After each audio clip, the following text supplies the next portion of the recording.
Assalamualaikum warahmatullahi wabarakatuh. Selamat pagi semuanya. Perkenalkan, saya Umi Cahyani Rahayuning Tias dari angkatan 2019. Nah, pada video kali ini saya akan menjelaskan mengenai social media with big data analytics, di mana video ini dibuat dalam rangka untuk memenuhi tugas mata kuliah Internet of Things. Untuk outline-nya sendiri, ada 3 poin penting yang saya buat pada video kali ini. Yang pertama mengenai big data. Nah, dalam outline yang pertama ini nantinya akan membahas mengenai pengertian dan manfaat dari big data itu sendiri.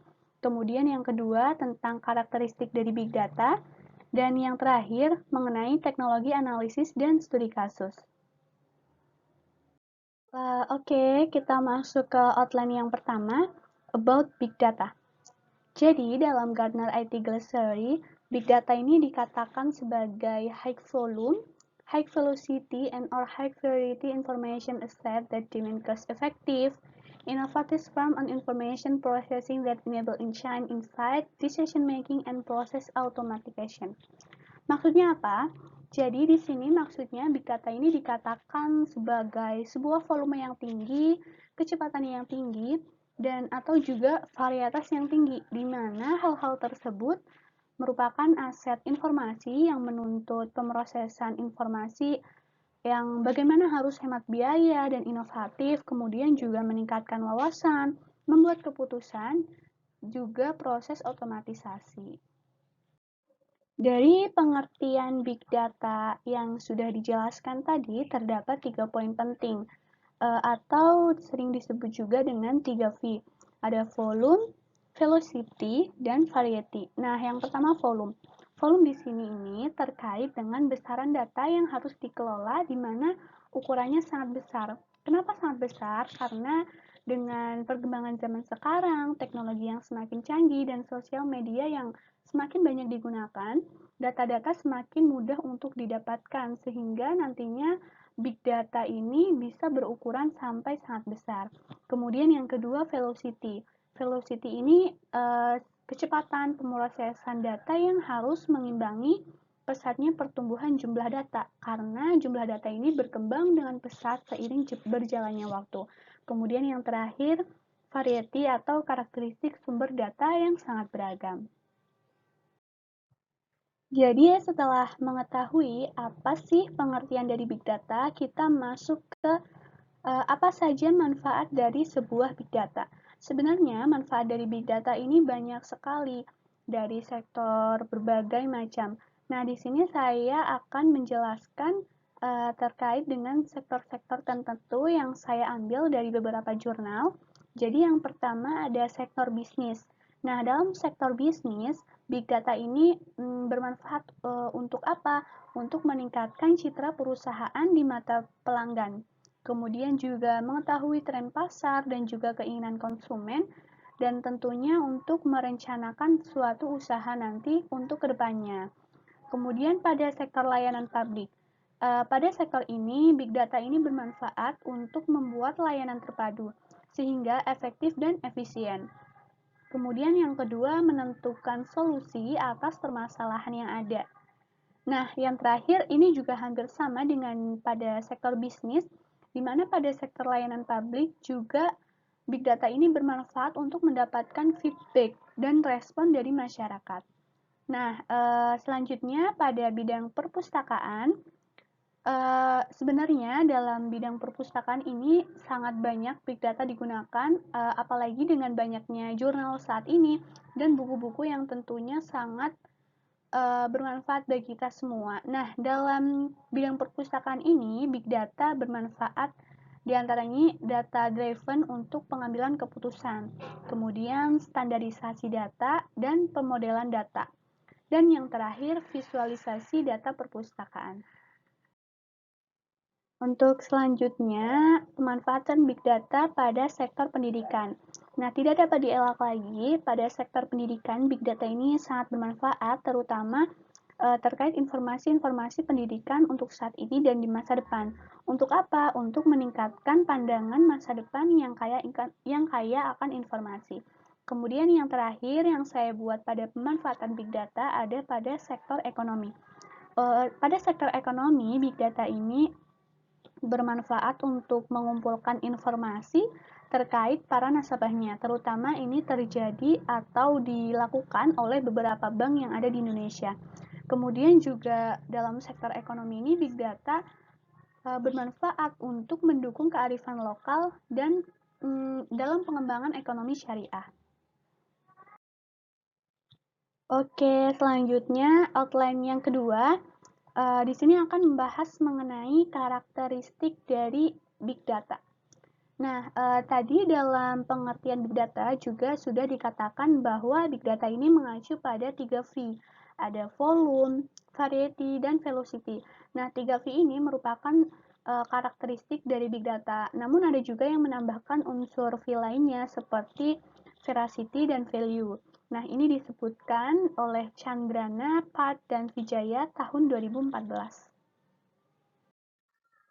Jadi, untuk yang V pertama ada volume. Volume di sini dikatakan sebagai sebuah kapasitas data yang nantinya berupa ukuran media penyimpanan data yang sangat besar atau mungkin juga tidak terbatas hingga satuannya ini bisa mencapai petabytes atau zettabytes. Kemudian ada variety atau keragaman data. Nantinya variety ini berupa tipe atau jenis data yang bisa diolah, mulai dari data yang tidak terstruktur sampai data yang terstruktur. Kemudian velocity. Velocity ini juga ada keterkaitannya dengan volume dan variety yang sudah dijelaskan tadi. Velocity ini sebuah proses kecepatan, di mana terkait dengan kecepatan memproses data yang dihasilkan dari berbagai sumber. Dari mana? Dari media sosial, terutama. Mulai dari database hingga real time. Kemudian ada veracity dan value. Nah, veracity ini suatu kebenaran dan value ini nilai. Nantinya veracity dan value ini juga mendukung adanya V lain yang sudah dijelaskan tadi, yaitu ada volume, variety, dan velocity. Oke, next kita memasuki outline yang terakhir. Ini mengenai teknologi analisis dan terdapat juga studi kasus di mana suatu perusahaan tambang yang menggunakan big data untuk menganalisis sesuatu yang diperlukan dalam perusahaan tersebut. Nah, yang pertama adalah terkait teknologi analisis. Berikut adalah beberapa teknologi atau tools yang digunakan untuk menganalisis suatu big data. Yang pertama ini ada HDFS atau The Head of Distributed File System. Apa sih HDFS itu? HDFS ini nantinya membagi data menjadi bagian-bagian yang lebih kecil dan juga mendistribusikan across ke berbagai server. Kemudian yang kedua ada SQL, Server Integration Service. Apa itu SQL? Jadi SQL ini sebuah perangkat yang memungkinkan suatu postingan ini dapat diunduh dari load ke Hadoop. Kemudian ada MapReduce. Nah, MapReduce ini adalah sebuah proses di mana prosesnya ini akan mengubah suatu data yang dimuat menjadi Hadoop menjadi format yang dapat digunakan untuk melakukan analisis. Selanjutnya ada Hive. Nah, Hive ini adalah sebuah arsitektur pendukung Hadoop yang dimanfaatkan SQL tadi dengan platform Hadoop. Kemudian ada Jekyll. Jekyll ini nantinya akan mengkonversi permintaan tingkat tinggi menjadi queries akhir tingkat rendah. Kemudian ada Zookeeper. Zookeeper ini dikatakan sebagai koordinasi pemrosesan paralel antara clusters besar. Nah, untuk teknologi analisis yang terakhir ada HBase. HBase ini dikatakan sebagai sebuah sistem manajemen database berbasis kolom yang nantinya diolah di atas HDFS dan menggunakan pendekatan non-SQL. Untuk selanjutnya adalah studi kasus. Nah, studi kasus ini saya ambil dari sebuah jurnal di mana si penulis ini melakukan penelitian pada perusahaan tambang yang terdaftar di Bursa Efek Indonesia periode 2011 sampai 2015. Jadi pada kasus kali ini penulis menganalisis menggunakan suatu big data pada perusahaan-perusahaan tambang yang terdaftar di Bursa Efek Indonesia periode 2011 sampai 2015. Jadi sebelum melakukan analisis pada jurnal tersebut dijelaskan bahwa untuk melakukan analisis dibutuhkan sebuah data yang sangat besar atau biasa disebut dengan big data. Ini ada beberapa data yang dikumpulkan untuk dijadikan dalam sebuah big data, kemudian big data ini bisa dilakukan untuk menganalisis suatu perusahaan tambang yang ada di Indonesia tadi. Nah, untuk yang pertama, ini membutuhkan sampel perusahaan tambang. Nah, sampel perusahaan tambang yang terdaftar di Bursa Efek Indonesia periode 2011 sampai 2015. Kemudian dilanjutkan dengan yang kedua, mengenai seleksi sampel.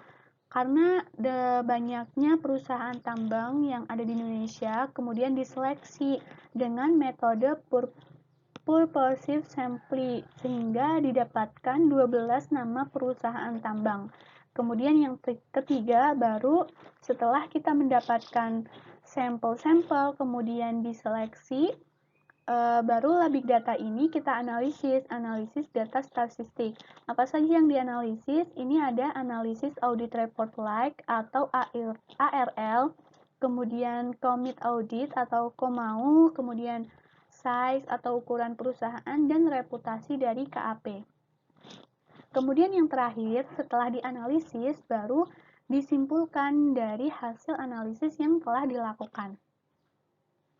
Nah, dari contoh tadi yang saya jelaskan pada poin sebelumnya, bahwa penelitian ini penelitian yang cukup besar, ini memanfaatkan beberapa waktu yang cukup besar pula, cukup lama, dari mulai mengumpulkan data-data untuk dijadikan satu sebagai big data, kemudian dilakukan sampling, dianalisis, baru mendapat kesimpulan. Memang big data ini sangat berpengaruh dalam keberlangsungan perusahaan di masa depan. Untuk apa? Untuk mengevaluasi, merencanakan, mengambil keputusan, dan inovasi tentunya. Nah, di sini juga dikatakan peluang dan pemanfaatan big data sangat potensial di berbagai sektor organisasi dan perusahaan di Indonesia. Dengan apa? Dengan memperhatikan berbagai aspek keamanan cyber dan infrastruktur jaringan, sehingga nantinya penggunaan big data ini bisa didesain dan diimplementasikan dengan lebih efektif dan lebih tepat sasaran. Nah, dari poin sebelumnya dikatakan bahwa proses big data ini diperlukan sebuah keamanan cyber. Mengapa? Karena data-data yang sangat beragam, mulai dari yang tidak terstruktur hingga terstruktur, kemudian ada data real time juga. Ini karena data-data ini didapatkan dari berbagai sosial media, di mana sosial media ini sangat berpengaruh pada kehidupan saat ini. Di antaranya ini ada dari YouTube, blog, email, Twitter, Facebook, Marketplace, Skype, dan masih banyak lagi. Berikut merupakan referensi yang saya gunakan untuk menyusun PowerPoint dan video pada kali ini. Untuk studi kasus, saya hanya melampirkan sedikit saja karena di sini penelitian penulis yang sangat banyak. Bisa dicek di referensi yang terakhir dari Prayogo, judulnya ini Pengaruh Komite Audit, Ukuran Perusahaan, dan Reputasi KAP terhadap Audit Report like studi pada perusahaan tambang yang terdaftar di Bursa Efek Indonesia periode 2011 sampai 2015. Nah, cukup sampai di sini video penjelasan yang saya buat terkait Big Data. Terima kasih atas atensi yang telah diberikan. Mohon maaf apabila ada kesalahan. Saya Umi Cahyani Rahayun Tias. Pamit undur diri. Wassalamualaikum warahmatullahi wabarakatuh.